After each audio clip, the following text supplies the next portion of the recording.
Olá, temos novamente um espelho sobre espelhos esféricos e a formação de imagens. Neste caso, o problema nos dá um espelho esférico convexo de radiocurvatura 5 centímetros. E pede para a gente considerar que um objeto é colocado no eixo principal a uma distância de 7 centímetros do vértice. O problema então nos pede para fazer uma imagem, um esboço da imagem gerada pelos raios refletidos e explicar se essa imagem é real ou virtual. Ele nos pergunta também, nos pede para explicar o que aconteceria se esse caso com a imagem, caso o objeto se aproximasse ou se afastasse do espelho. Pois bem, vamos então fazer aqui novamente, o esboço do nosso espelho, nesse caso um espelho convexo. Logo, a superfície refletora é a superfície externa, tá? Vamos desenhar uma linha representando o nosso eixo principal, A gente sabe que nesse caso o espelho convexo, tanto o foco quanto o centro são virtuais, ou seja, eles ficam para dentro da superfície refletora. Então vamos botar aqui o nosso centro, que está a uma distância de 5 centímetros, e o nosso foco, que está a uma distância de 2,5 centímetros. Então, o objeto ali colocado, ele diz aqui, é 7 centímetros. Então, ele vai ser colocado, se a gente fizer as regiões análogas aqui, numa distância relativamente afastada do vértice. Então, aqui está o nosso objeto, representando, como sempre, por uma setinha.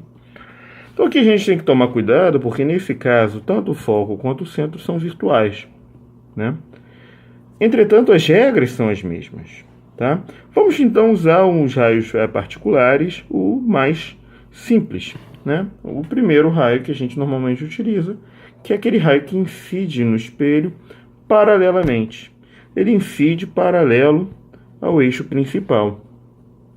Então, um raio que incide paralelo ao eixo principal, ele é refletido em direção do foco.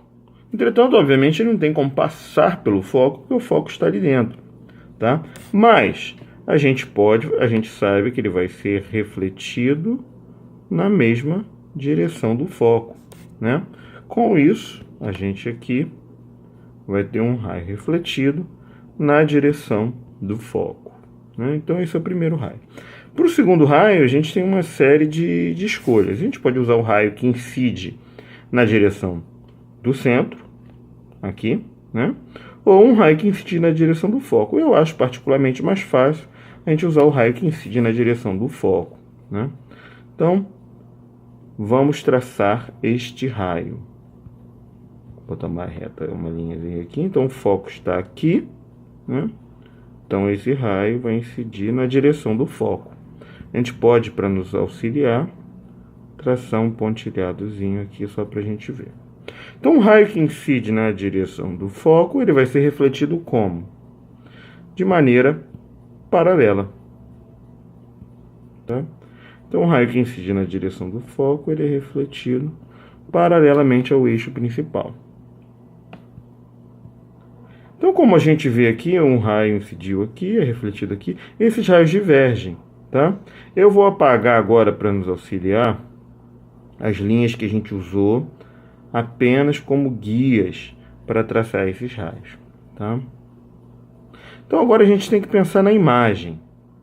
O que vai acontecer com a imagem? Ora, os raios refletidos divergem. Então, quando um observador olhar para esses raios, o que vai fazer? Ele vai naturalmente estender para a região virtual. Então, esse raio que está em direção do foco vai ser estendido aqui. O raio que está paralelo vai ser estendido paralelamente. Então, a gente vê que esse raio se cruza aqui. Então, forma uma imagem pequenininha do nosso objeto aqui. É uma imagem virtual, como vocês podem ver. Ela é menor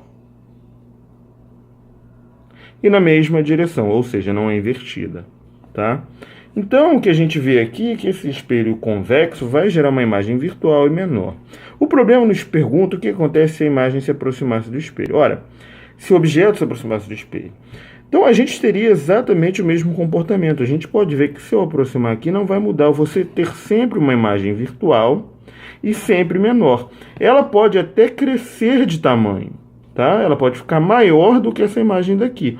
Mas ela vai ser sempre menor do que o objeto real, Tá? Então, aproximando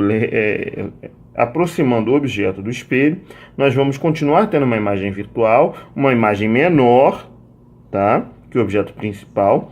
Entretanto, ela pode aumentar o seu tamanho, de forma que sempre, quanto mais próximo, maior vai ser essa imagem virtual. Entretanto, ainda assim, sempre menor que o objeto real. Então, com isso, a gente termina o nosso problema.